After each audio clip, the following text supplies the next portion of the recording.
Okay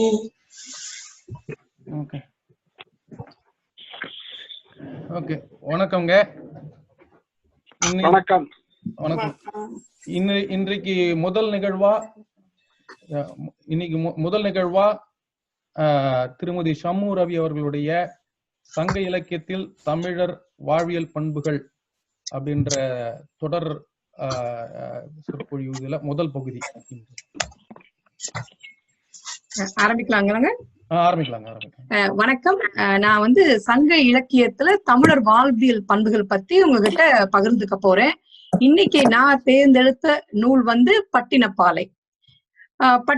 சங்க இலக்கியம் அப்படின்னாலே நமக்கு தெரியும், 8 தொகையும் 10 பாட்டு நூல்களும் தான்.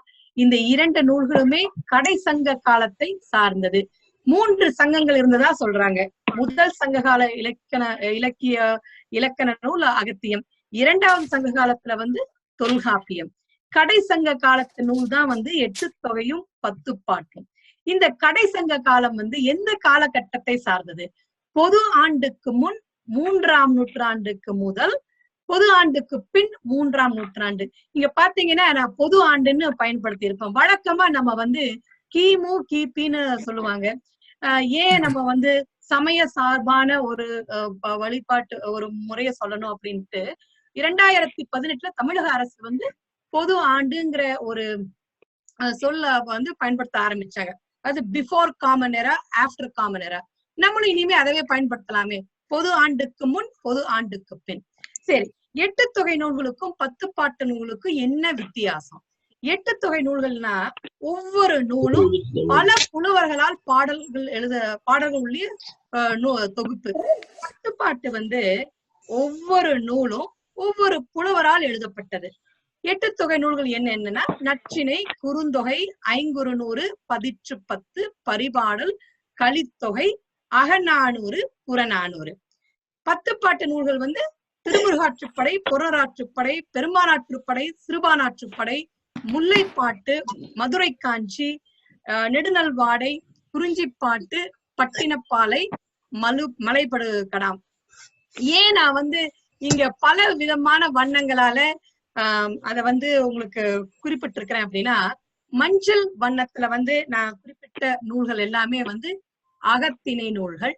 பச்சை வண்ணத்துல நான் குறிப்பிட்ட நூல்கள் எல்லாம் புறத்திணை நூல்கள். நீல வண்ணத்துல இருக்கிறதெல்லாம் அகமும் புறமும் சேர்ந்த நூல்கள். இதுல இன்னொரு வித்தியாசமும் இருக்குது. அந்த திருமுருகாற்றுப்படை அதெல்லாம் சமயத்தை சார்ந்தது. பட்டினப்பாலை எல்லாம் சமயம் இல்லாததும் அந்த இது இருக்கு இல்லைங்களா? ஆமா ஆமா, அப்படியே இருக்குதுங்க. சரி, இப்ப திணைனா என்ன? திணைக்கு பல விதமான பொருள்கள் சொல்றாங்க. ஒழுக்கம், ஈனம் அப்படின்னு பல விதமான பொருள் இருக்கு. மொழியின் அடிப்படையில திணைய 2 வகையா பிரிக்கலாம். உயர்திணை, அக்ரிணை. நமக்கு எல்லாத்துக்குமே தெரியும் உயர்திணைனா என்ன, அக்ரிணைனா என்ன. உயர்திணைனா மக்கள், தேவர், நரகர், இவங்க எல்லாம் உயர்திணை. இந்த உயர்திணை அல்லாத மற்ற அனைத்து உயிரினங்களும் உயிரற்றவையும் அக்ரிணை அப்படின்னு. இது தமிழுக்கே உள்ள ஒரு சிறப்புங்க. நம்ம ஆங்கிலத்துல பார்த்தோம்னா லிவிங் பீயிங்ஸ், நான் லிவிங் பீயிங்ஸ் சொல்லுவாங்க. உயிருள்ளவை, உயிரற்றவை. நம்ம அப்படி இல்ல. உயிருள்ள எல்லா இனங்களுமே உயர்திணை அல்ல. பகுத்தறிவின் அடிப்படையில அந்த ஆராய்ந்து அறியக்கூடிய 6 அறிவு உள்ள உயிரினங்கள் மட்டுமே உயர்திணை. இத தவிர மற்ற அனைத்து உயிரினங்களும் உயிரற்றவையும் அக்ரிணைன்னு சொல்றாங்க. என்ன ஒரு சிறப்பு பாருங்களேன். அந்த காலத்துல 2300 வருடங்களுக்கு முன்னாடியே தமிழர்கள் பகுத்தறிவின் அடிப்படையில உயர்திணை, அக்ரிணைன்னு பிரிச்சிருக்கிறாங்க. அது மொழியின் அடிப்படையில. சரி, அப்ப பொருளியல் அடிப்படையில என்ன விதமான பிரிவுகள் இருந்திருக்கு? அகத்திணை, புறத்திணை. இந்த பொருளின் அடிப்படையில பாகுபாடு நம்ம தமிழ் மொழியில மட்டும்தான் இருக்கு. வேற எந்த மொழியிலையுமே நீங்க அகத்திணையோ புறத்திணையோ போய் பார்க்க முடியாது. அகத்திணைனா என்ன? அகத்திணைனா தலைவனும் தலைவியும் ஒருத்தர் பாக்குறாங்க, காதல் கொள்றாங்க, அவங்களுக்குள்ள ஒரு ஒன்றுபடுதல். அப்புறம் சில காரணங்களுக்காக பிரிஞ்சு போயிடுறாங்க, பிரிஞ்சு தனித்து இருக்கிறாங்க, அது தனிமையை நினைச்சு இறங்குறாங்க, சில சமயங்கள்ல சண்டையும் போட்டுக்கிறாங்க. இந்த மாதிரி 5 உரிப்பொருளை கொண்டதுதான் அகத்திணை. இத புணர்தல், பிரிதல், இருத்தல், இரங்கல், ஊடல் அப்படின்னு சொல்லுவாங்க. அது ஒழுக்கங்கள். குறிஞ்சி, பாலை, முல்லை, நெய்தல், மருதம். இந்த இந்த இது இல்லாம தலைவன் தலைவி காதல் இல்லாம மற்றைய ஒழுக்கங்கள் அனைத்தும் புறத்திணை. போர், கொடை சம்பந்தப்பட்டது, வீரம், வெற்றி, நிலையாமை, புகழ், இது எல்லாமே வந்து புறத்திணை அப்படின்னு சொல்றாங்க. தொல்காப்பியர் வந்து அகத்திணை 7 புறத்திணை 7ன்னு சொல்லுவாரு. அதற்கு பிறகு வந்தவங்க எல்லாம் வேற வேற விதமான கணக்குகள் சொல்லுவாங்க. நம்ம தொல்காப்பியத்தின் என்னுடைய செய்திகளை நான் பகிர்ந்துக்க போறது எல்லாமே வந்து தொல்காப்பியத்தின் அடிப்படையில தான் நிறைய செய்திகள் பகிர்ந்துக்க போறேன். தொல்காப்பியர் கணக்குப்படி புறத்திணை 7. நான் எடுத்துக்கிட்ட இந்த பட்டினப்பாலை நூல் வந்து பாலைத்திணை சார்ந்த நூல். பாலைத்திணை அப்படின்னா என்னன்னா பிரிதலும் பிரிதல் நிமித்தமும். இப்ப இந்த நூலை படிக்கிறப்போ வந்து பிரிதல்னாலே நமக்கு என்ன தோணும்? தலைவியை விட்டு தலைவன் பிரிஞ்சு போறது, அதுதான் பிரிதல்னு நினைச்சிட்டு இருந்தோம். அப்புறம் நான் படிச்சு பாக்குறப்போ அது மட்டும் பிரிதல் இல்ல, தலைவி தாய் பெற்றோரை விட்டு தலைவனோடு சேர்ந்து போறதும் பிரிதல் தான். இப்ப வந்து தலைவனும் தலைவியும் பெற்றோரை பிரிந்து போவது கூட வந்து பிரிதல் தான். இப்ப வந்து தேடி பார்த்தேன், இதுக்கு ஏதாவது இருக்கணுமே இப்ப தொல்காப்பியத்துன்னு பாக்குறப்பதான் களத்திற்பிரிவு, காலிற்பிரிவு அப்படின்னு இருந்தது. அதாவது தலைவனும் தலைவியும் பெற்றோரை விட்டு பிரிந்து உடன்போக்கு போவது வந்து காலிற்பிரிவு, காலால நடந்து போனாங்களாம். அப்புறம் தலைவன் தலைவியை விட்டு பொருள் தேட போய் போறது வந்து களத்திற்பிரிவு அப்படின்னு பார்த்தேன். ரொம்ப அழகா இருந்தது. அப்ப பாலை திணையுடைய துறைகள் என்ன? துறைனா உட்பிரிவு. என்னென்ன துறைகள் இருக்கு அப்படின்னு பாக்குறப்போ உடன்போக்கு போதல், அதாவது தலைவனும் தலைவியும் காதல் பயப்படுறாங்க. அந்த காதலுக்கு வந்து பெற்றோர்கள் வந்து சம்மதம் சொல்றது இல்ல. இப்ப இந்த காலத்துல இருக்க மாதிரிதான் அந்த காலத்துல இருந்திருக்கு. அப்போ வந்து அந்த பெற்றோர்கள் சம்மதிக்காததுனால தலைவி வந்து இல்ல, நான் தேர்ந்தெடுத்த தலைவன் தான் சிறந்தவன், நான் அவன் கூட போய் அவனோடதான் என்னோட வாழ்க்கையை அமைச்சுக்கணும் அப்படின்னு முடிவு செய்துட்டு உடன்போக்கு போறான். இந்த மாதிரி பெற்றோரை விட்டு தலைவி பிரிந்து செல்வது உடன்போக்கு. அப்ப தலைவி போனதுக்கு அப்புறம் அவளை பெற்ற தாய், ஒரு தலைவிக்கு வந்து 2 தாய் இருக்கிறாங்க. அவளை பெற்ற தாய் ஒருத்தி, வளர்க்கும் தாய் ஒருத்தி. அந்த பெற்ற தாயை வந்து நற்றாய் அப்படின்னு சொல்றாங்க. அந்த நற்றாய் வந்து ரொம்ப மனம் வருந்துறாளா, ஐயோ பெண் நம்மளை விட்டு போயிட்டாலே அப்படின்னு சொல்லிட்டு, அது வந்து நற்றாய் வருந்துதல்ங்கிற துறையை சார்ந்தது. நான் சொன்னேன் ஏற்கனவே ஒரு தலைவிக்கு 2 தாய் இருப்பான்னு.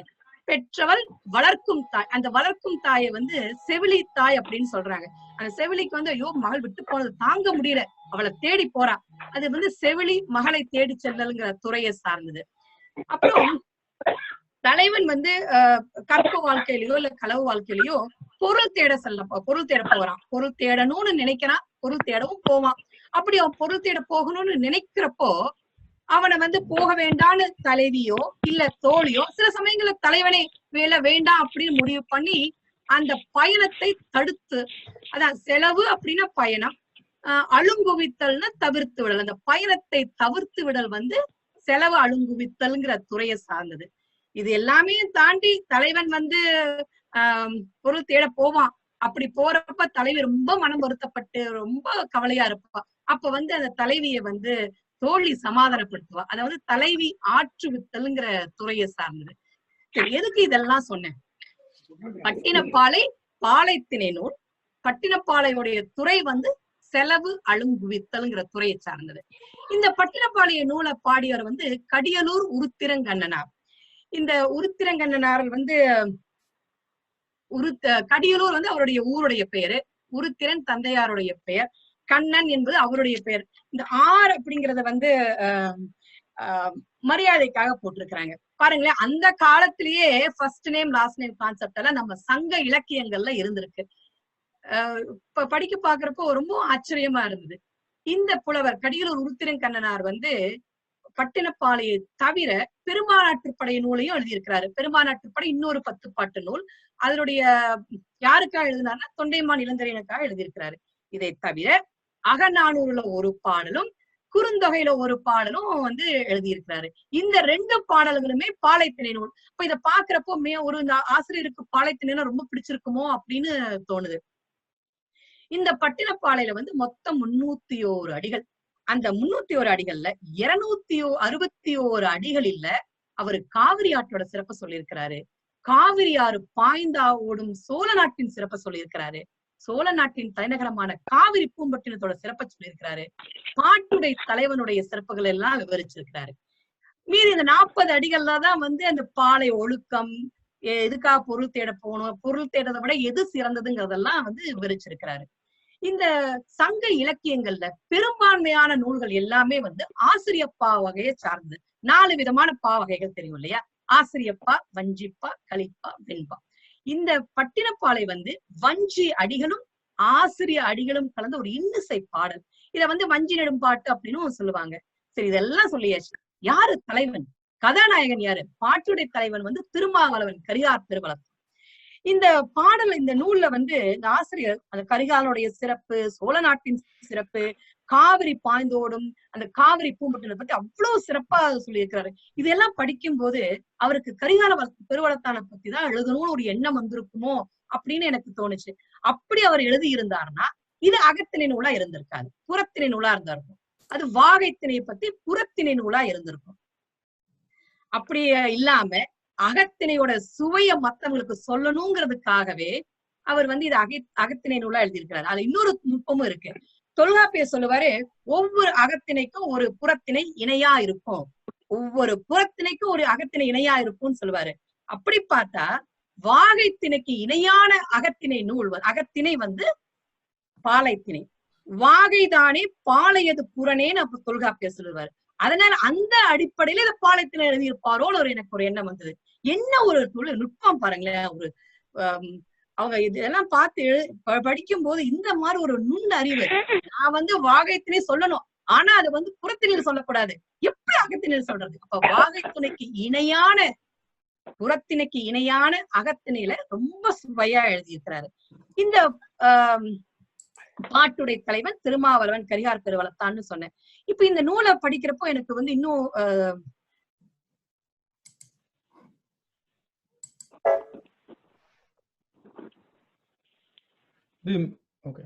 அடுத்து போக மாட்டேங்குது. இப்போ கரிகால பெருவளத்தானை பத்தி பாக்குறப்போ எனக்கு வந்து 4 கரிகால சோழனை பத்தி படிச்சேன் நானு. ரொம்ப ஆச்சரியமா இருந்தது. நமக்கு எல்லாத்துக்குமே தெரியும் ஒரே ஒரு கரிகால சோழன் தான் கல்லணை கட்டினவன். இல்ல பல காலகட்டங்கள்ல ஔவையார் மாதிரி, கபிலர் மாதிரி 4 கரிகால சோழன்கள் இருந்திருக்கிறாங்க. திருமாவளவன் கரிகால பெருவளத்தான் நம்ம பட்டினப்பாளையின் கதாநாயகன், முதல் கரிகாலன். அவன் தான் வந்து புறநாற்றுப்படைக்கும், அதாவது முடத்தாம கண்ணீர் எழுதிய புறநாற்றுப்படைக்கும் அவன் தான் பாட்டுடை தலைவன், கல்லணையை கட்டியவன். 2வது கரிகாலன் வந்து ஆதித்த கரிகாலன். தஞ்சை பெரிய கோயிலை கட்டிய, உங்களுக்கு நினைவு இருக்கும், ராஜராஜனுடைய அண்ணன். ரொம்ப நாள் இவர் வாழல, நிறைய பிரச்சனைகள்னாலயே அவரு சீக்கிரமா இறந்துட்டாரு. 3வது கரிகாலன் வந்து ராஜகேசரிவர்மன், முதலாம் வீரராஜேந்திரன். இந்த வீரராஜேந்திரனுடைய அவையில தான் புத்தமித்திரர் வந்து வீர சோழியம் அப்படிங்கிற இலக்கண நூலை வந்து அவையில அரங்கேற்றி இருக்கிறாரு. அதே அவருக்கு அந்த சில கதைகள் படிக்கிறப்போ அவருடைய பேரு வரணும், சோழ வம்சம் தெரியணுங்கிறதுக்காகவே அந்த இலக்கண நூல், இது வந்து பௌத்த சமயத்து இலக்கண நூல், அதுக்கு வந்து வீர சோழியம்னு பேரு வச்சுட்டாங்கன்னு கூட ஒரு இது படிச்சேன் நானு. 4வது கரிகாலன் முதலாம் குலோத்துங்க சோழன், அதாவது சாளுக்கிய வம்சத்துல வந்தவன். இவன் வந்து கலிங்கத்து பரணியுடைய பாட்டுடை தலைவன். இவனுக்கு இன்னொரு பேரு கூட இருக்குதுங்க, சுங்கம் தவிர்த்த சோழன் அப்படின்னு. போய் படிச்சு பாருங்க, ரொம்ப சுவையா இருக்கு. அந்த காலத்திலேயே மக்களுடைய துன்பங்களை நீக்கணும் அப்படிங்கிறதுக்காக சுங்க வரிய வந்து தவிர்த்த சோழன் அப்படின்னு சொல்லுவாங்க. சரி, இந்த பட்டினப்பாலை நூலுடைய சிறப்புகள் என்ன? இந்த நூல்ல வந்து பண்டை தமிழருடைய வணிக சிறப்பு போட்டு இருக்கு, செல்வ செழிப்பு, கலை சிறப்பு, என்னென்ன வழிபாட்டு முறைகள், துறைமுகத்துல என்னென்னலாம் ஏற்றுமதி பண்ணாங்க, என்னெல்லாம் இறக்குமதி பண்ணாங்க, துறைமுகத்துல வந்து புலி லட்சணை போட்டிருக்கிறாங்க, சுங்க வரி வாங்கியிருக்கிறாங்க, அரசாலைகள்ல உணவளிக்கும் சிறப்பு இருந்திருக்கு, வணிகர்களுடைய நடுவு நிலைமை பண்பு, திருமாவளவனுடைய அந்த நாட்டுல வந்து பல மொழி மக்களும் பல இன மக்களும் ரொம்ப ஒற்றுமையா இருந்திருக்கிறாங்க, குலம் வெட்டி நல்ல வளமெல்லாம் பெருக்கியிருக்கிறான். சுருக்கமா சொல்லணும்னா பட்டினப்பாலை நம்ம தமிழக வரலாற்றின் பெட்டகம் அப்படின்னு சொல்லலாம். இந்த பட்டினப்பாலையுடைய அந்த பாலை நிலத்து வரிகள் என்ன அப்படின்னா, பட்டினம் பெரினும் வாரிரும் கூந்தல் வயங்கிளை ஒழிய வாரேன் வாழிய நெஞ்சே, திருமாவளவன் வேலினும் வெய்ய காணமவன் கோளினும் தண்ணிய தடமென் தோளே. இதுதான் பட்டினப்பாலையுடைய ரொம்ப ஒரு குறிப்பிடத்தக்க அடிகள். இந்த என்ன பாடல் சுருக்கம் அப்படின்னு பார்த்தா, பொருளை தேடி செல்லணும்னு அவனுடைய தலைவனுடைய நெஞ்சு வந்து விருப்பப்படுது. அதுக்கு அந்த தலைவன் வந்து தன்னுடைய நெஞ்சு கிட்ட பேசுற மாதிரி இந்த பாடல் அமைஞ்சிருக்கு. அவன் சொல்றான், நெஞ்சே எனக்கு தெரியுது பொருள் வந்து வாழ்க்கைக்கு ரொம்ப இன்றியமையாதது அப்படின்னு எனக்கு தெரியுது. ஆனா அந்த பொருள்கள்லயே மிக சிறந்தது அப்படின்னு சொல்லக்கூடிய காவிரி பூம்பட்டினத்தை விட மிக சிறந்த பொருள் என் கையில ஏற்கனவே இருக்கு. நான் இப்ப நீ சொல்ற அந்த பொருளை தேடி நான் போகணும்னா என் கையில இருக்கிற பொருளை வந்து நான் விட்டுட்டு போகணும். அப்படி நான் போனாலும் நான் இப்போ செல்லக்கூடிய காட்டு வழி பாதை எப்படி இருக்குன்னா திருமாவளவனுடைய வேலை விட வெண்மையா இருக்கு. அப்படி எதுக்கு நான் போகணும்? நான் அப்படி போறப்போ திருமாவளவனுடைய செங்கோலுக்கு இணையான பொருள் ஏற்கனவே என் கையில இருக்கு. அந்த பொருள் விட்டுட்டு நான் போகணுமா அப்படின்னு அவன் சொல்றான். போனானா இல்லையா அப்படிங்கறதுதான் நம்ம கதை. என்ன அவன் வந்து அவ்வளவு காவிரி பூம்பட்டினத்தை விட சிறந்த பொருள் என்ன, திருமாவளவனுடைய செங்கோலுக்கு இணையான பொருள் என்ன பார்க்கலாம். இந்த பாடல்ல வந்து ஆசிரியர் முதல்ல வந்து காவிரி எல்லாம் பல சிறப்புகளை சொல்றாரு. காவிரியோட சிறப்பு, சோழ நாட்டின் சிறப்பு, காவிரி பூம்பட்டினத்தோட சிறப்புன்னு பல சிறப்புகளை சொல்றாரு. முதல்ல காவிரியோட சிறப்பு சொல்லும் போது, வசையில் புகழ் வயங்கு வெண்மீன் வான் பொய்ப்பினும் தான் பொய்யா காவிரி அப்படின்னு சொல்றாரு.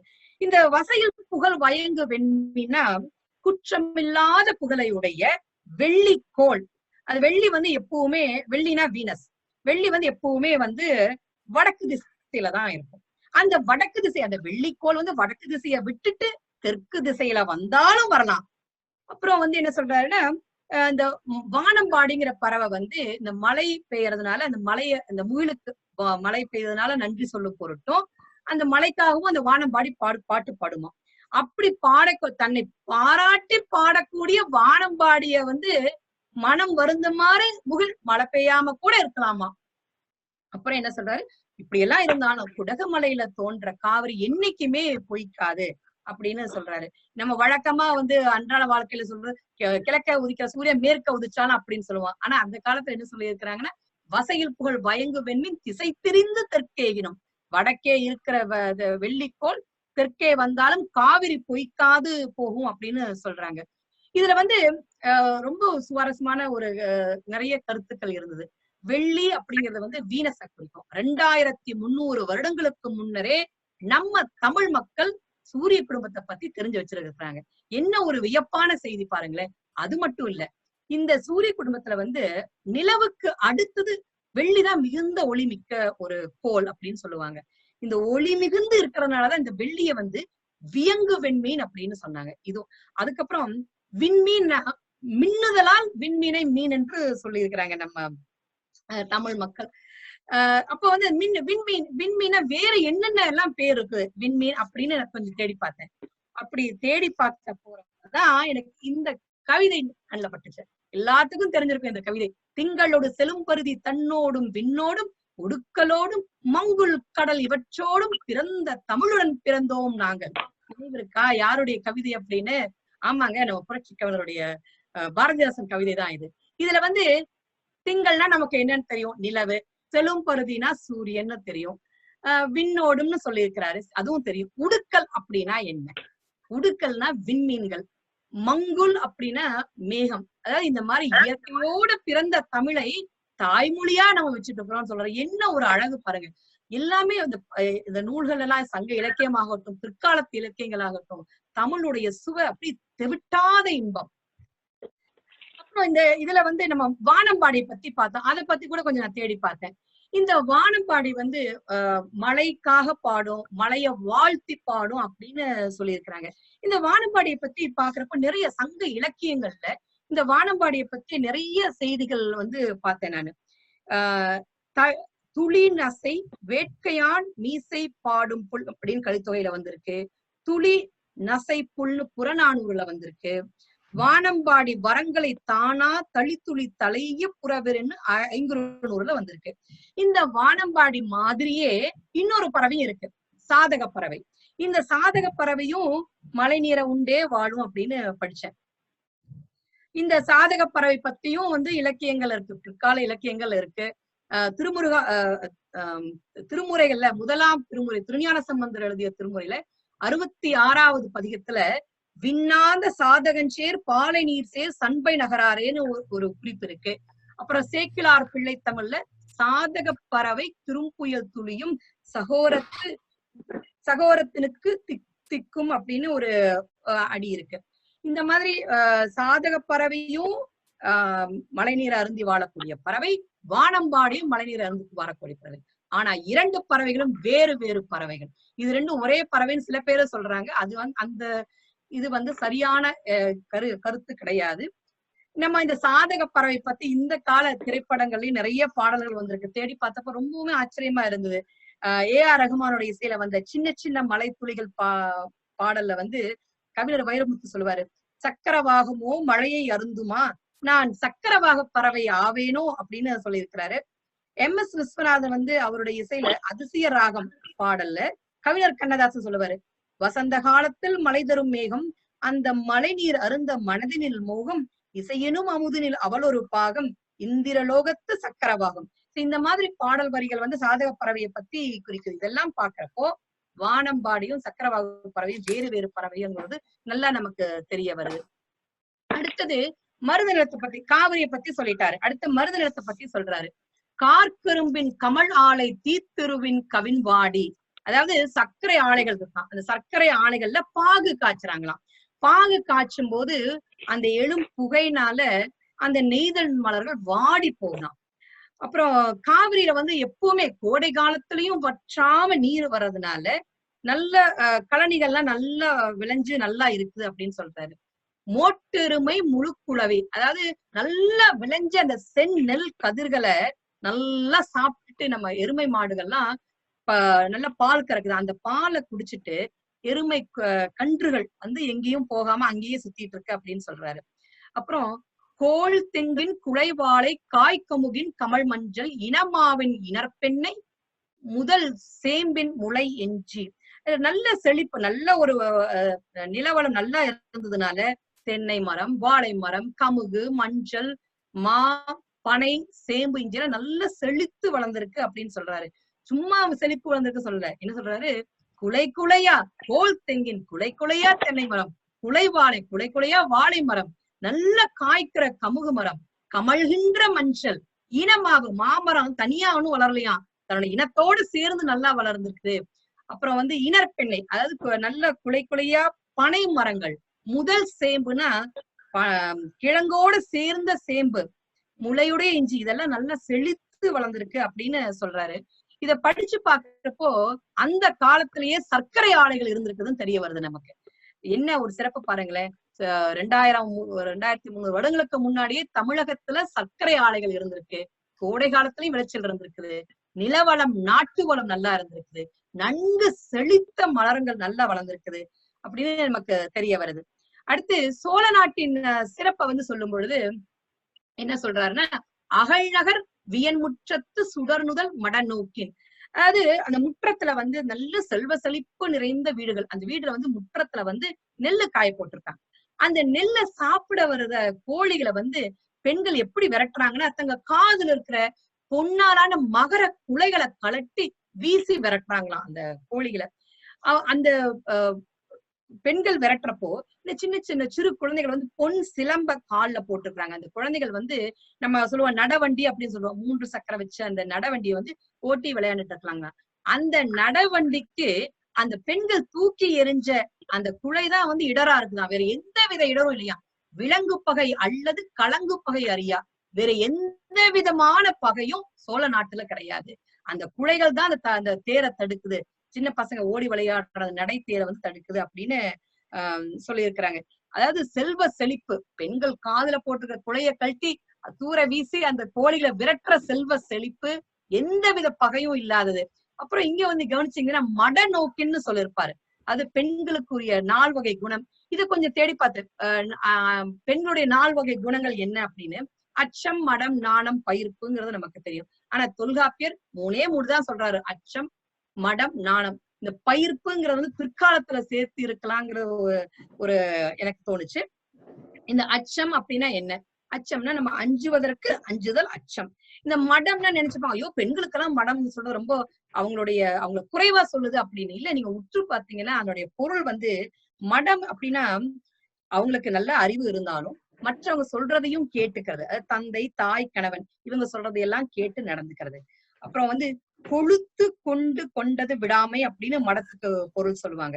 அதாவது யாராவது ஏதாவது சொன்னா அது நமக்கு தெரிஞ்சிருந்தாலும் அதை வெளிக்காட்டி கொள்ளாம இருக்கிற ஒரு வகை நாணம், ஒரு வகை அடக்கம், இதத்தான் வந்து மடம் அப்படின்னு சொல்றாங்க. என்ன ஒரு அழகு பாருங்களேன், தங்கிட்ட இருக்கிறத வெளிக்காட்டி கொள்ளாத நல்ல குணம் பெண்களுக்கு இருக்கு அப்படின்னு. எல்லா பெண்களுமே இதை வந்து ரொம்ப பெருமிதம் கொள்ள வேண்டிய ஒரு கருத்து இது.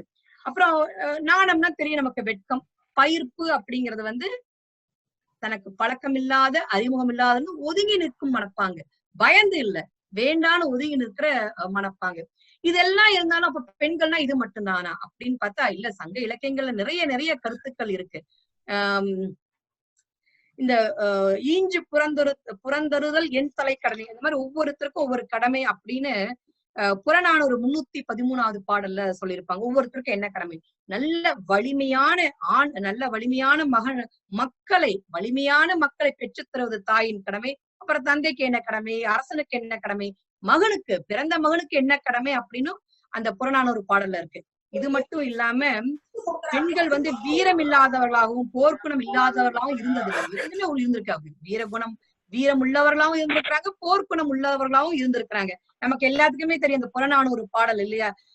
போர் நடந்துட்டு இருக்கு. முதல் நாள் போர்ல தந்தை இறந்து போறாரு, 2வது நாள் போர்ல கணவன் இறந்து போறான், 3வது நாள் போர்ல பெண் அது எந்தவித தயக்கமும் இல்லாம தன்னுடைய மகனுக்கு போர் ஆடை உடுத்தி போருக்கு அனுப்புறான். அந்த வித வீர தமிழ் பரம்பரையில பிறந்த நம்ம எல்லாம் தமிழ் பெண்கள் ரொம்பவுமே வந்து பெருமிதம் கொள்ள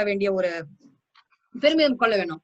அடுத்தது சரி, பெண்களுக்கு மட்டும்தானா அச்சம், மடம், நாணம், பயிர்ப்பு பெண்களுக்கு மட்டும்தானா? அப்ப ஆண்களுக்கு தனியான ஒரு பண்புகள் இல்லையா, குணங்கள் இல்லையா, நம்ம இலக்கியங்கள் அந்த மாதிரி சொல்லலையா அப்படின்னு தேடி பாக்குறப்ப எனக்கு இது கிடைச்சது. ஆண்களுக்கும் போட்டிருக்காங்க. அறிவு, நிறை, ஓர்ப்பு, கடைப்பிடி, இதெல்லாம் ஆண்களுக்கு உரிய பண்புகள் அப்படின்னு சொல்லி போட்டிருக்காங்க. இதை படிச்சு பாக்குறப்போ ரொம்பவுமே இதெல்லாம் நம்ம நிறைய பெரும்பான்மையான ஆண்கள் கிட்ட பார்க்கிற இந்த குணங்கள் தான். எந்த பொருளா இருந்தாலும் அதனுடைய உண்மை தன்மையை உணர்ந்து இருக்கணும். எல்லாம் ஆண்கள் நிறைய பேர் இதை பாக்குறோம் நம்ம. அதுக்கப்புறம் நிறை, தன்னூட்டம், காக்க வேண்டியவதை காத்து வேண்டாததை நம்ம வந்து பழையன கழிதலும் புதியன பூதலும் சொல்ற மாதிரி வேண்டாதன கழிதலும் வேண்டுவன கொண்டு வாழ்தலும், அதுதான் நிறைங்கிற பண்பு. ஓர்ப்பு வந்து ஒரு பொருளை ஆராய்ந்து உணர்தல். கடைபிடி, கொண்ட பொருளை மறக்காம, இது நிறைய பார்த்திருக்கிறோம் நம்ம ஆண்கள் கிட்ட. என்ன ஒரு பொருள் இருந்தாலும் அவங்க எவ்வளவு ஒரு கடமை உணர்ச்சியோட பாதுகாத்து வாழ்றாங்க அப்படின்னு சொல்லிட்டு இத வந்து குறுந்தொகை பாடல்லையும் பார்க்கலாம். வினையே ஆடவர்க்கு உயிரே அப்படின்னு குறுந்தொகை பாடல் 135வது பாடல்ல இருக்கு. திருவள்ளுவரும் சொல்றாரு, இன்பம் விளையான் வினை விளைவான் தன்கேர் துன்பம் துடைத்தான்றும் தூண் அப்படின்னு திருக்குறள்லையும் பாக்குறோம். எவ்வளவு ஒரு சிறப்பான செய்திகள். ஒரு மடம் அப்படிங்கிற அந்த சொல்லில இருந்து பெண்களுடைய 4 வகை பண்புகள் என்ன, ஆண்களுடைய 4 வகை பண்புகள் என்ன, எல்லா விதமான செய்திகளையும் நம்ம வந்து நம்ம சங்க இலக்கியங்கள்ல இருந்து தெரிஞ்சுக்கலாம். அடுத்தது காவிரி பூம்பட்டினத்துடைய சிறப்பு என்ன, அங்க என்ன சொல்லியிருக்கிறாங்கன்னா, வெள்ளை உப்பின் கொள்ளை சாட்சி. அந்த காலத்துல எல்லாமே வந்து பண்டமாற்று முறைதான். அங்க விளைந்த உப்பை வந்து கொடுத்து பண்டம் மாற்றாக நெல்லை வந்து வாங்கியிருக்கிறாங்க. அப்படி வாங்கின நெல்லை வந்து கொண்டு வந்த படகுகள் வந்து படகுத்துறையில கட்டி வச்சிருக்காங்க. எப்படி கட்டி இருந்ததுன்னா, குதிரை லாயத்துல குதிரைகள் கட்டி வச்சிருந்த மாதிரி அந்த படகுகள் கட்டி வைக்கப்பட்டிருந்ததுதான். என்ன செல்வ செழிப்பு பாருங்களேன். அந்த மாதிரி படகுகளை வந்து கட்டி வச்சிருக்கிறாங்க. அது மட்டும் இல்லாம தோட்டங்கள் இருந்திருக்கு, தோப்புகள், பூம்பொழில்கள் எல்லாமே இருந்திருக்கு. இந்த வானத்துல வந்து மகமீன் மாதிரி பொய்கை கரை இருந்திருக்குதான். அந்த வானத்துல அந்த மகமீன் வந்து அந்த மகமீன்களுக்கு இடையில முழு நிலவு எப்படி தெரியுமோ அந்த மாதிரி பொய்கைகள் இருந்திருக்கு அப்படின்னு சொல்றாங்க. பல நிற மலர்களும் அந்த பொய்கையில வந்து வளர்ந்திருக்கு. அதே மாதிரி இப்ப வாழும் இந்த காலத்திற்கும் இம்மையிலும் இந்த காலத்திற்கு பிறகு மறுமையிலும் இன்பத்தை கொடுக்கும் 2 ஏரிகள் வந்து காவிரி பூம்பட்டினத்துல இருந்திருக்கு. இது கொஞ்சம் ரொம்ப சுவாரஸ்யமா இருக்கு. என்ன இருக்காமத்து இணை ஏரி அப்படின்னு தேடி பாக்குறப்போ சோமகுண்டம், சூரியகுண்டம் அப்படிங்கிற அந்த ஏரிகளை பத்தி தெரிய வந்தது. இந்த ஏரிகளை பத்திய குறிப்பு வந்து சிலப்பதிகாரத்திலையும் இருக்கு. சோமகுண்டம் சூரியகுண்டம் துறைமூழ்கி காமவேல் கோட்டம் தொழுதார் கணவரோடு தாம் இன்புறுவர் உலகத்து தையலார். அப்போ வந்து சிலப்பதிகாரத்துல வந்து கண்ணகியை விட்டு கோவலன் பிரிஞ்சு போயிடுறான். கண்ணகி ரொம்ப மன வருத்தத்தோட இருக்கிறான். அப்ப கண்ணகியுடைய தோழி தேவந்தி சொல்றான், நீ வந்து சோமகுண்ட சூரியகுண்டத்துல நீராடி காமதேவனை வழிபட்டினா நீ உன் கணவரோட சேர்ந்து இன்புற்று வாழலாம் அப்படின்னு சொல்றா. அதுக்கு கண்ணகி சொல்றா, அப்படியெல்லாம் செய்வது என் பெண்மைக்கு பெருமை அல்ல, இல்வாழ்க்கைக்கு இன்பம் அடிப்படை அல்ல, அன்புதான் அடிப்படை அப்படின்னு. அப்படி படிக்கிறப்போ ரொம்பவுமே மிகவும் மகிழ்ச்சியா இருந்ததுங்க. ஒரு கற்புக்கு வந்து ஒரு எடுத்துக்காட்டு. நமக்கு தெரியும் நம்ம எல்லாமே வந்து இல்வாழ்க்கைக்கு வந்து எது ரொம்ப அடிப்படை, இல்வாழ்க்கைக்கு பொருள் அடிப்படையா இல்ல, அன்புதான் அடிப்படை. அது அந்த காலத்திலேயே சிலப்பதிகாரத்துல வந்து கண்ணகி சொல்லி படிக்கிறப்போ ரொம்பவுமே ஆச்சரியமா இருந்தது. இப்ப இத பத்தி படிக்கிறப்போ அந்த காலத்துல பெரும்பான்மையான வணிகம் பண்டமாற்று முறையாகவே இருந்திருக்குது. நிறைய செல்வ செழிப்பு. படகு துறைகள்ல வந்து அந்த படகு கட்டப்பட்டிருந்த விதம் வந்து குதிரைலாயத்தில் குதிரைகள் கட்டப்பட்டிருந்த மாதிரி இருந்ததுன்னு ரொம்ப நிறைய செய்திகள் வந்து செல்வ செழிப்பை காமிக்கிற மாதிரி இருக்கு. திரும்ப காவிரி பூம்பட்டினத்துல எப்படி இன்னும் வீடுகள்லாம் எப்படி இருந்தது அப்படின்னு சொல்றாங்க. அந்த வீடுகள்ல வந்து புலி லட்சணை பொருத்தப்பட்ட புலி லட்சணை உள்ள இணைந்த கதவுகள், அதாவது டபுள் டோர்ஸ் சொல்லுவாங்க, இரட்டை கதவுகள் உள்ள வீடுகளாம். அந்த வீடுகள்ல வந்து சமையல் அறையில என்ன மாதிரி பண்றாங்கன்னாக்கா, இப்ப வாழும் வாழ்க்கைக்கு புகழ் நிலைய மொழி வளரனா இந்த வாழ்க்கைக்கு புகழும் இம்மைக்கு புகழும் மறுமைக்கு வீடு பேரு, நமக்கு தெரியும் அறம் பொருள் இன்பம் வீடு பேரு, அந்த மறு வாழ்க்கைக்கு வீடு பேரு தரக்கூடிய, இம்மைக்கு புகழும் மறுமைக்கு வீடு பேரும் தரக்கூடிய சிறந்த அறம் என்ன? மற்றவர்களுக்கு உணவிடுவது. அந்த அறம் நிலை பெறணுங்கிறதுக்காக அந்த மக்கள் வந்து தாங்கள் சாப்பிடுறதுக்கு மட்டும் சமையல் பண்ணலையா, எல்லாரும் மத்தவங்க எல்லாத்துக்குமே கொடுக்கணுங்கிறதுக்காக சோறாக்கி இருக்கிறாங்க. அப்படி அவங்க சோறாக்கி அந்த வடிச்ச கஞ்சி எப்படி போகுதுன்னா தெருவுல ஆறு மாதிரி ஓடுதான். சோறாக்கிய கொழுங்கஞ்சி அந்த மாதிரி ஆறு மாதிரி கஞ்சி ஓடுதான். ஆறு போல் பறந்தொழுகி அந்த மாதிரி அந்த கஞ்சி வந்து தெருவுல ஆறு மாதிரி ஓடுறப்போ காளைகள் அப்படியே போய் அந்த கஞ்சி ஆத்துல நடந்த சேராக்கிடுதான். அது மட்டும் இல்லாம பல விதமான தேர்களும் அந்த தெருவுல போறப்போ அந்த சேரு வந்து அதுல ஏற்பட்ட தூசி வந்து அரண்மனையில எல்லாம் படிஞ்சு அது எப்படி இருக்குதா அந்த காட்சி. சேத்துல புரண்டு விளையாண்ட யானை மாதிரி, அதுலயும் ஒரு பெருமிதம் பாருங்களேன். சும்மா மத்த விலங்குகள் எல்லாம் சொல்லாம யானைனாலே நமக்கு பெரிய ஒரு பெருமிதம், அந்த யானை மாதிரி இருந்ததுன்னு ஆசிரியர் எழுதியிருக்கிறாரு. இது மட்டும் இல்லாம தன்கேணி தகை முற்றத்து பகட்டெருதின் பல்சாலை, அதாவது அவங்க வீட்டு வாசல் முற்றங்கள்ல வந்து குளங்கள் இருந்திருக்கலாம். அந்த குளங்கள் இருந்திருக்கு, பெரிய எருதுகளுடைய பல கொட்டில்கள் இருந்திருக்கு. எதுக்கு குளங்கள் இருந்ததுன்னு பின்னாடி சொல்றேன் நானு. அப்புறம் வந்து பல விதமான முனிவர்கள் இருந்திருக்கிறாங்க. அவங்க வந்து எல்லாம் வந்து தீயில வந்து நெய் சேர்த்து வேள்வி செஞ்சிருக்கிறாங்க. அந்த வேள்வியில இருந்து நறுமண புகை வெளியில வந்திருக்கு. அந்த புகைய வந்து வெறுத்து போய் ஆண் குயில்கள் தாங்க மட்டும் போகலையாம், பெண் குயில்களையும் சேர்த்து கூட்டிட்டு பூதங்கள் காக்கப்பட்ட பெரிய ஊர்ல புறாக்களோட போய் சேர்ந்து வாழுதான். என்ன ஒரு இலக்கிய சுவை பாருங்க. அந்த புகைக்கு பயந்து குயில்கள் தனியா போகாம தங்களுடைய பெண் குயில்களையும் கூட்டிட்டு காவல் நிறைந்த ஊரில் உள்ள புறாக்கள் வாழும் அந்த இடத்துல போய் சேர்ந்து வாழுதான். அவ்வளவு ஒரு அழகா சொல்லி இருக்கிறாரு. இதுல வந்து நமக்கு வந்து அந்த காலத்துல புலி லட்சணை பொறிக்கப்பட்ட இரட்டை கதவுகள் இருந்திருக்கு. அந்த தமிழுடைய மர வேலை திறனை வந்து இது குறிக்குது.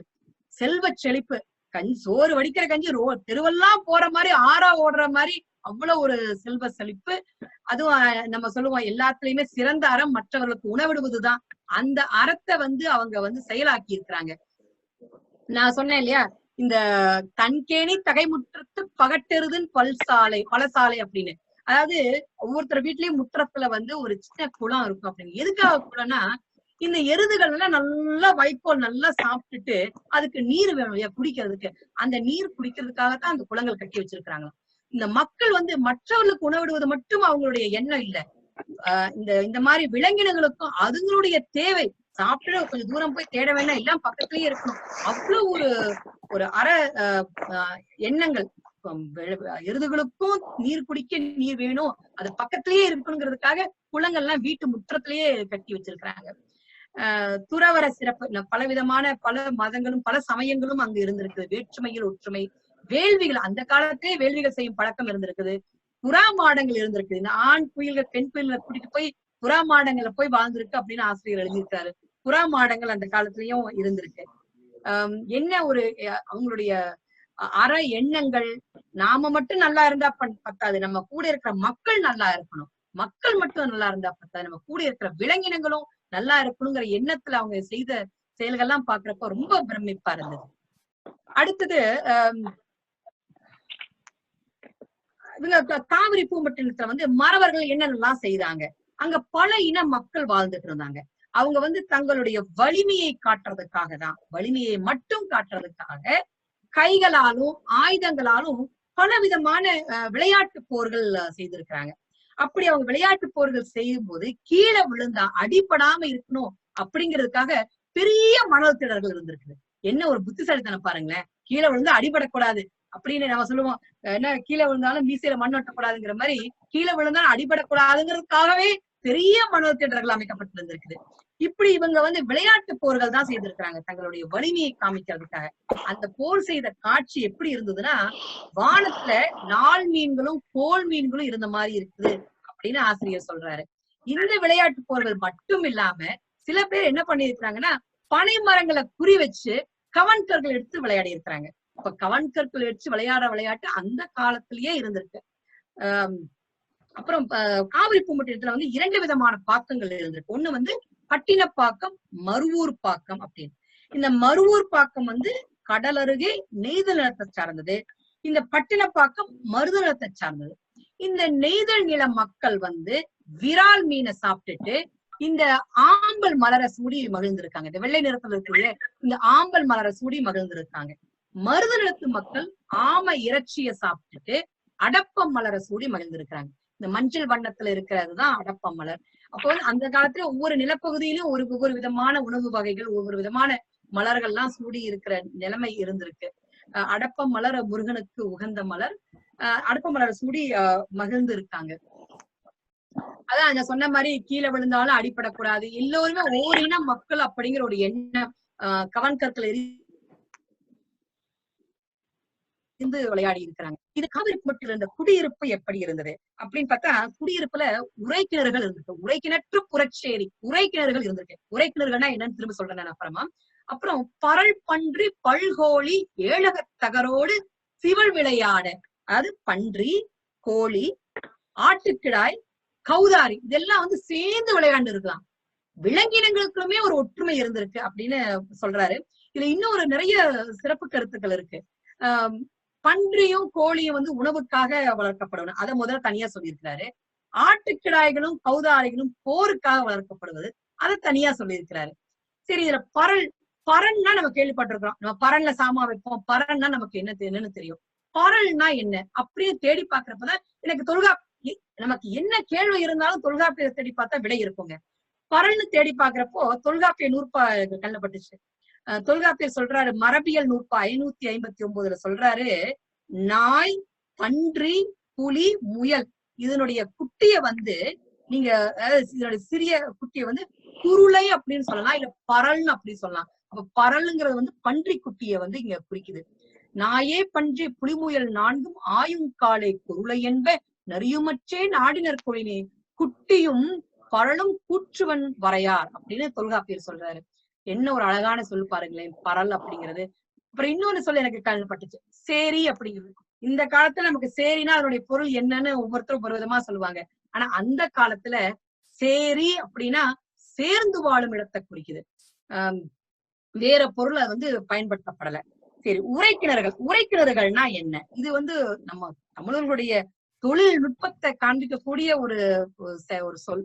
உரைக்கிணறுகள்னா என்னன்னா, நம்ம சங்க காலத்துல வாழ்ந்த நம்ம முன்னோர்கள் வந்து சுட்ட களிமண்ணால வளையங்களை உருவாக்கி அந்த வளையங்களை கிணற்றுக்கு உரையா பொருத்தி இருக்கிறாங்க. எதுக்கு அந்த உரை பொருத்தினாங்கன்னா, மண் சரிவுகள்ல இருந்து இந்த கிணறை பாதுகாக்கிறதுக்காக உரை பொருத்தப்பட்ட கிணறை உரை கிணறுகள் அப்படின்னு சொல்லி இருக்கிறாங்க. எனக்கு உரை கிணறுகள் பத்தி படங்கள் பாக்குறப்ப நிறைய படங்கள் கிடைச்சது. 2 மட்டும் உங்ககிட்ட பகிர்ந்துக்கணும்னு நினைக்கிறேன். ஒண்ணு வந்து இந்த இடது பக்கம் இருக்கிற வந்து கங்கை கொண்ட சோழபுரத்துல கண்டெடுக்கப்பட்ட உரைக்கிணறு. இந்த வலது புறத்துல இருக்கிறது வந்து கீழடியில கண்டெடுக்கப்பட்ட உரைக்கிணறுகள். இந்த உரைக்கிணறுகள் வந்து வேற எங்கெங்கெல்லாம் இருக்கு அப்படின்னு தேடி பாக்குறப்ப நிறைய இடங்கள்ல கிடைச்சிருக்குதுங்க. 2300 வருடங்களுக்கு முன்னாடி இருந்த உரைக்கிணறுகள்ல நிறைய இடத்துல நமக்கு கிடைச்சிருக்குது அகழ்வாராய்ச்சி மூலமா. கீழடியில, கொற்கை, அரிக்கமேடு, மாமல்லபுரம், நிறைய இந்த மாதிரி இடங்கள்லாம் வந்து உரை கிணறுகள் இருக்கு. இத படிக்கிறப்போ வந்து ரொம்பவுமே எனக்கு மிகவும் வியப்பா இருந்தது. என்ன ஒரு தொழில்நுட்பம் இதெல்லாம்! அந்த காலத்துல நம்ம வந்து இப்ப சொல்றோம் அது பண்ணனா இதை பண்ணா நல்லா இருக்கும்னு. அந்த காலத்துல அவ்வளவு கம்ப்யூட்டர் அந்த மாதிரிலாம் தொழில்நுட்ப வசதிகள் இல்லாத காலத்திலேயே தமிழ் மக்கள் யோசிச்சு என்ன செய்தா எப்படி நம்ம பாதுகாக்கலாங்கிறதெல்லாம் அத மாதிரி செய்திருக்கிறாங்க. சுட்ட களிமண்ணால வளையங்களை செஞ்சு கிணத்துக்கு உரையா போட்டு அதை உரை கிணறுன்னு சொல்லி கிணறுகளை வந்து பாதுகாத்திருக்கிறாங்க. அது நமக்கு வந்து நிறைய சான்றுகளும் கிடைச்சிருக்கு. அடுத்தது வந்து அந்த பரதவர்களுடைய இருப்பிடம், மீனவர்கள் எப்படி அவங்க இருப்பிடம் எப்படி இருந்தது அப்படின்னு பார்த்தா, அவங்க பரதவர்களோட வீடுகள்ல வந்து மீன் பிடிக்கிற பெரிய தூண்டில் வந்து கூரை மேல சாத்தி வச்சிருந்தாங்களாம். இப்படி இவங்க சாத்தி வச்சது எதற்கு உவமையா சொல்றாருன்னா, போரில் இறந்த வீரர்களுக்கு நடுகள் வைக்கும் போது அந்த நடுகளை சுத்தி அவங்க பயன்படுத்திய ஆயுதங்களை வந்து சுத்தியும் வைப்பாங்க. அந்த மாதிரி இருந்துதான். அப்படின்னா அந்த மீன் தூண்டில் இருக்கு இல்லையா, அது வந்து கேடயமாகவும், அதற்கு அது வேலாகவும், அந்த தூண்டிலுக்கு கீழே இருக்கிற கூரை வந்து கேடயமாகவும் உமை சொல்றாரு. எல்லாத்துலயுமே வந்து பெருமிதம் தான், ஒண்ணும் சும்மா சொல்றது இல்ல. வீடு எப்படி இருந்தது, நடுகள் போரில் இருந்த வீரர்களுக்கு வைக்கிற நடுகள் மாதிரி இருந்தது அப்படின்னு உவமை சொல்றாரு. இன்னொரு உவமையும் சொல்றாரு. அவங்க முற்றத்துல பாத்தீங்கன்னா இந்த மாதிரி மீன் வலைகள் வந்து முற்றத்துல போட்டு இருந்திருக்காங்க. அது எப்படி இருந்ததுதான், நிலவுல இருள் சேர்ந்த மாதிரி இருந்துதான். அது மணலை வந்து நிலவாகவும் அந்த மீன் வளைய இருளாகவும் உவமைப்படுத்தி சொல்றாரு. கற்பனை பண்ணி பாருங்களேன், என்ன ஒரு அழகான ஒரு காட்சி! அந்த நிலவுல இருள் சேர்ந்த மாதிரி முற்றத்துல மணல் முற்றத்துல வந்து மீன் வலைகள் இருந்ததுன்னு சொன்னது வந்து ரொம்பவும் அற்புதமா இருந்தது. இப்ப இந்த நடுகர்களை பத்தி தேடி பார்க்கும்போது நிறைய செய்திகள் கிடைச்சது. சங்க காலத்துல வந்து வீரர்களுக்கு, போரில் இறந்த வீரர்களுக்கு மட்டும்தான் நடுகள் வச்சிருக்கிறாங்க. அப்ப அந்த நடுகள் வைக்கும்போது நான் முதலே சொன்ன மாதிரி அவங்க பயன்படுத்திய ஆயுதங்களை எல்லாம் சுத்தி வச்சிருக்கிறாங்க. இந்த நடுகளை வந்து தெய்வமாவும் வழங்கி இருக்கிறாங்க. நம்ம இப்பவும் பார்க்கலாம், நம்ம கிராமத்து புறங்கள்லாம் போனா நிறைய நடுகர்கள் பார்ப்போம். நமக்கு காரணமே தெரியாது, வெறும் கல்ல வணங்கிட்டு இருப்போம். என்னன்னு காரணம் தெரியாம காலங்காலமா நம்ம குலதெய்வம்னு சொல்லுவோம், காலங்காலமா வணங்கிட்டு இருப்போம். இதெல்லாம் நடுகர்களா இருக்கக்கூடிய வாய்ப்புகள் இருக்கு. சேரன் செங்குட்டு வந்தா முதலாக கண்ணகிக்கு நடுகள் நடணும்னு சொல்லிட்டு நடுகள் அமைத்து கோயில் கட்டிய செய்தி நம்ம சிலப்பதிகாரத்துல பாக்குறோம். தமிழ் பல்கலைக்கழகம் கல்வெட்டியல் மற்றும் தொல்லியல் துறையினரால புலிமான் கோம்பையில 3 நடுகர்கள் கண்டுபிடிக்கப்பட்டிருக்குது. இதனுடைய காலம் வந்து பொது ஆண்டுக்கு முன் 3ஆம் நூற்றாண்டு சார்ந்தது. இந்த நடுகர்கள் தான் இந்தியாவிலேயே பழமையான நடுகர்கள் அப்படின்னு செய்தி. இது படிக்கிறப்போ ரொம்பவும் பெருமிதமா இருந்தது. நம்ம தமிழ்நாட்டுல இருக்கிற நடுகர்கள் பழமையான நடுகர்கள் ரொம்பவும் பெருமிதமா இருந்தது. இந்த நடுகர்களை பத்தி தொல்காப்பியத்துல தொல்காப்பியர் சொல்றாரு. நடுமுறையை பத்தி சொல்லும் பொழுது, காட்சி கால்கோள் நீர்ப்படை நடுகள் தீர்த்தகு மரபில் பெரும்படை வாழ்த்தல் என்று 2-3 மரபிற் கல்லோடு புணர. இந்த இதுலயேதான் வந்து சிலப்பதிகாரத்துல இளங்கோவடிகள் அந்த 7 காதைகளை பேர் அமைச்சிருப்பாருன்னு இருக்குது. அடுத்தது நம்ம பரதவர்கள் என்னென்ன மாதிரி விளையாட்டுகள், என்னென்ன மாதிரி எல்லாம் வழிபாடு நடத்தினாங்க அப்படின்னு பார்த்தப்போ, அவங்க பரதவர்கள் வந்து முழு நிலவு நாள்ல, அதாவது நிறைமதி நாள்ல, முழு நிலவு நாள்ல வருண வழிபாடு செய்திருக்கிறாங்க. அப்போ அவங்க வருண வழிபாடு செய்யறப்போ, ஏன்னா நெய்தல் நில மக்கள் இல்லையா, வருண வழிபாடு செய்திருக்கிறாங்க. அப்படி செய்யறப்போ அவங்க வெண்பூதாள மலர் அணிஞ்சு சுறாமீன் கொம்ப நட்டு வருண கடவுளுக்கு வழிபாடு நடத்திருக்காங்க. வருணனுக்கு தாளை மலர் சூடி பனைமர கல்ல வச்சு வழிபாடு நடத்தியிருக்கிறாங்க. அப்ப அந்த வழிபாடு நடத்துற அன்னைக்கு அவங்க விரும்புறதெல்லாம் சாப்பிட்டுட்டு என்னென்ன விளையாட்டுகள் விளையாடணுமோ எல்லாம் விளையாடி அவங்க மீன் பிடிக்கிறதுக்கு கடலுக்கு போகாம குடும்பத்தோட மகிழ்ச்சியா இருந்திருக்காங்க. இப்பவுமே நம்ம ஊர்ல எல்லாம் வந்து காவல் தெய்வத்தை வழிபடும் போது மதுபானங்கள் கல்லு வச்சு வழிபடுற வழக்கம் இன்னும் நமக்கு இருக்கு. இதுல வந்து ஒரு அழகான ஒரு சொல் உவவு. பாயிரும் பனிக்கடல் வேட்டம் செல்லாது உவவு மடிந்து உண்டு ஆடியும். இந்த உவானா என்ன அப்படின்னு தேடி பாக்குறப்போ, மறை நிலாவுக்கும் முழு நிலவுக்கும் ஒரு பொது பெயர். மறை நிலாவை காருவான்னு சொல்லியிருக்கிறாங்க, முழு நிலவை வெள்ளுவான்னு சொல்லியிருக்கிறாங்க. நம்ம இப்ப அந்த பேரெல்லாம் விட்டுட்டு அமாவாசை பௌர்ணமி அப்படின்னு சொல்லிட்டு இருக்கிறோம். ஆனா இன்னுமே கேரளத்துல வந்து அவங்க வந்து கருமை உவா, கரிய உவா, வெள்ளை உவா அப்படின்னு இன்னும் அவங்க கேரளால எல்லாம் அந்த மாதிரி சொல்றாங்க. அழகான செந்தமிழ் தேன் சொற்களை வச்சிருக்கிற நம்ம அந்த சொற்களை பயன்படுத்தாம அமாவாசை பௌர்ணமின்னு சொல்றத நியாயமா? யோசிச்சு பாருங்க. இனிமேலாவது எல்லாரும் காருவா வெள்ளுவான்னு சொல்ல ஆரம்பிக்கலாம். இதுல வந்து நிறைமதி நாள்ல வர்ண வழிபாடு பண்ணியிருக்கிறாங்க. அந்த பழக்கங்கள் இன்னும் நிறைய சமூகத்துல இருக்கு. முழு நிலவு நாள்ல வந்து வழிபாடு நடத்துறது, கடவுளுக்கு வந்து மாலைகள் அணிச்சு வணிபத்து வழிபடுற வழக்கம் இருக்கு. ஆனா மக்களுமே மாலைகள் அணிந்து வழிபட்டு இருக்கிறாங்க. வழிபடுறதுனால புதுவிதமான ஆடைகள்லாம் அணிஞ்சிருக்கிறாங்க. பசிய தலையிலான ஆடைகள் அணிஞ்சிருக்கிறாங்க. மக்கள் வந்து சொன்ன மாதிரி மாலை அணிஞ்சிருக்கிறாங்க. திருவிழா இப்ப இருக்கிற மாதிரிதான் அன்னைக்கும். திருவிழானா வேலைக்கு போறது இல்ல, நம்ம விரும்பின சாப்பாடு எல்லாம் சாப்பிட்டுட்டு விரும்பின விளையாட்டுகள் விளையாடி ரொம்ப மகிழ்ந்து இருந்திருக்கிறாங்க. இப்ப வந்து கடல், நமக்கு தெரியும் காவிரி பூம்பட்டினத்துல வந்து கடலும் இருந்திருக்கு, காவிரி ஆறு. இந்த எதற்காக கடல் நீராடி இருக்கிறாங்க? இங்க சொல்லும் போது புலவு மணல் பூங்கானல் மாமலை அணைந்த பொன்மூ போலவும், அதாவது புலால் நாற்றம் இருக்குதான் கடற்கரையில வந்து மீனவர் இல்லையா, புலால் நாற்றம் இருக்கிற கடற்கரை. அப்படியே சொல்லிட்டு என்ன சொல்றது, பூங்கானல் அப்படிங்கிறாரு. அதாவது மலர்களை உடைய சோலைகள் நிறைந்த கடற்கரை. இந்த புலால் நாற்றத்தை ஈடுகட்டுறதுக்காக மலர்கள் நிறைந்த சோலைகள் இருக்குதான்.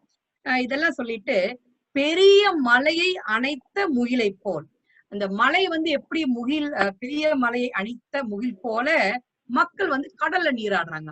மாமலை அணைத்த பொன்மூ போல, அந்த மலை அணைத்த முகில் போல மக்கள் வந்து கடல்ல நீராடுறாங்க. தாய்முளை தழுவிய குளவி போல, ஒரு தாயின் முளையை தழுவிய குழந்தை மாதிரி காவிரி ஆற்றுல போய் நீராடுறாங்க. அப்ப வந்து சொல்றாரு, காவிரிய வந்து தாயாகவும் மக்களை குழந்தையாகவும் உண்மைப்படுத்தி இருக்கிறாரு. சரி, எதுக்காக நீராடுறாங்க? கடல்ல போய் எதுக்கு நீராடுறாங்க? காவிரி ஆற்றுல எதுக்காக நீராடுறாங்க? தீது நீங்க கடலால் ஆடியும் மாசு போக புனல் படிந்தும், அதாவது தங்கிட்ட இருக்கிற தீவினை எல்லாம் போகணும், அதுக்காக போய் கடல்ல போய் நீராடுறாங்க. அந்த நீராடும் போது உடம்புல பட்ட உப்பெல்லாம் கழுவுறதுக்காக, அதை நீக்கிறதுக்காக காவிரி ஆத்துல போய் காவிரி ஆத்துல ரொம்ப அனுபவிச்சு நீராடி இருக்கிறாங்க. இப்பவுமே நம்ம பாக்குறோம், நமக்கு பிடிச்ச எல்லா பிரச்சனையும் தீரணும்னா போய் கடலை முங்கிட்டு வந்தா எல்லா பிரச்சனையும் போயிடும் சொல்றோம் இல்லையா? அந்த மாதிரி தங்கள்கிட்ட இருக்கிற தீவினை நீங்கிறதுக்காக கடல்ல நீராடியும், அந்த கடல்ல நீராடியதால உடம்புல பட்ட உப்பை கழுவுறதுக்காக காவிரி ஆற்றிலையும் நீராடி இருக்கிறாங்க. நண்டுகள் அளவ நாட்டியும் நண்டுகள் பிடிச்சு விளையாடி இருக்கிறாங்க. சிறுவர்கள் இன்னும் அந்த பழக்கம் அந்த காலத்திலேயே இருந்திருக்கு. சிறுவர்கள் நண்டுகள் பிடிச்சு விளையாடி இருக்கிறாங்க. வலிமையான அலைகள்ல விளையாடி இருக்கிறாங்க. பாவை சூழ்ந்த மணல் பொம்மைகள் செய்து விளையாடி இருக்கிறாங்க. பல்பொறி மரணம், இதுதான் ரொம்ப சுவையா இருந்தது. ஐம்பொறிகள், கண்ணும் ஒரு 1-2 பொறிகள் இல்ல, 5 பொறிகள்லயும் இன்பத்தை அனுபவிச்சிருக்கிறாங்க.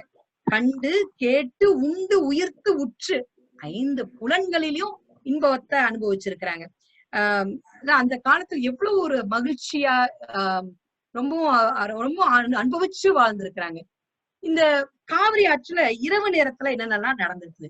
மட்டு நீக்கு மது மகிழ்ந்தும், அந்த இரவு நேரத்துல பெண்கள் வந்து தாங்கள் வழக்கமா குடிக்கக்கூடிய கல்லை விட்டுட்டு மட்டு நீக்கி தங்கள் கணவர் அருந்தும் மதுவை அருந்தி மகிழ்ந்திருக்கிறாங்க.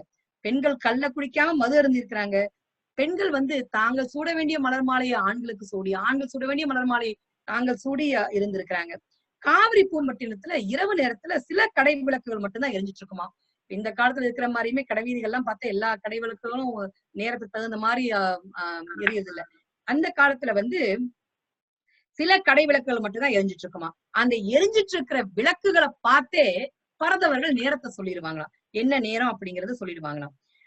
பரதவர்கள் வந்து பாடல்களை கேட்டும் நாடகங்களை பார்த்தும் வெண்ணிலவின் இயற்கையை ரசிச்சும் மகிழ்ந்து இருந்திருக்கிறாங்க. பாடல் ஓர்ந்தும் நாடகம் நயந்தும் வெண்ணிலவின் பயன் துயர்ந்தும் கண்ணீர் அடைய கடை கங்குவான், ரொம்ப மகிழ்ச்சியா இருந்திருக்கிறாங்க. முத்தமிழிலும் இசை கூத்து முத்தமிழையும் ரொம்ப அனுபவிச்சு வாழ்ந்திருக்கிறாங்க. இதுதான் இன்னும் நிறைய இருக்குதுங்க. காவிரி பூம்பட்டினத்து சிறப்புகள் இருக்கு. அந்த கடை வீதிகள்லாம் என்னென்ன மாதிரி பண்டமாற்றுகள் நடந்ததுங்கிறதுக்கு நம்ம கதாநாயகன் திருமாவளவன் என்னென்னலாம் அவனுடைய போர் சிறப்புகள் என்ன, இத பத்தி எல்லாம் வந்து அடுத்த மாதிரி பார்க்கலாம். நன்றி.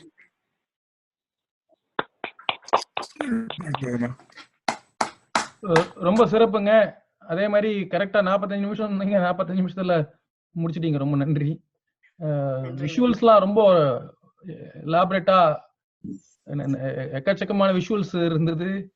ஒவ்வொன்றுக்கும் நம்ம ரொம்ப நுட்பமா இருந்தது விஷுவல்ஸ்லாம். எல்லா மதத்தவர்கள் சேர்ந்து இது பண்றதுக்கு கொஞ்சம் கஷ்டப்பட்டு தேடி எல்லாரும் வணங்குற மாதிரி எல்லாம் விஷுவல்ஸ் கண்டுபிடிச்சிருக்கீங்க. மீன் தற்கால சூழ்நிலை விஷுவல்ஸ், அப்புறம் அந்த காலத்து விஷுவல்ஸ் எல்லாம் விஷுவல்ஸ் ரொம்ப நல்லா இருந்தது. நல்லா போச்சுங்க. நன்றிங்க, மிக்க நன்றி.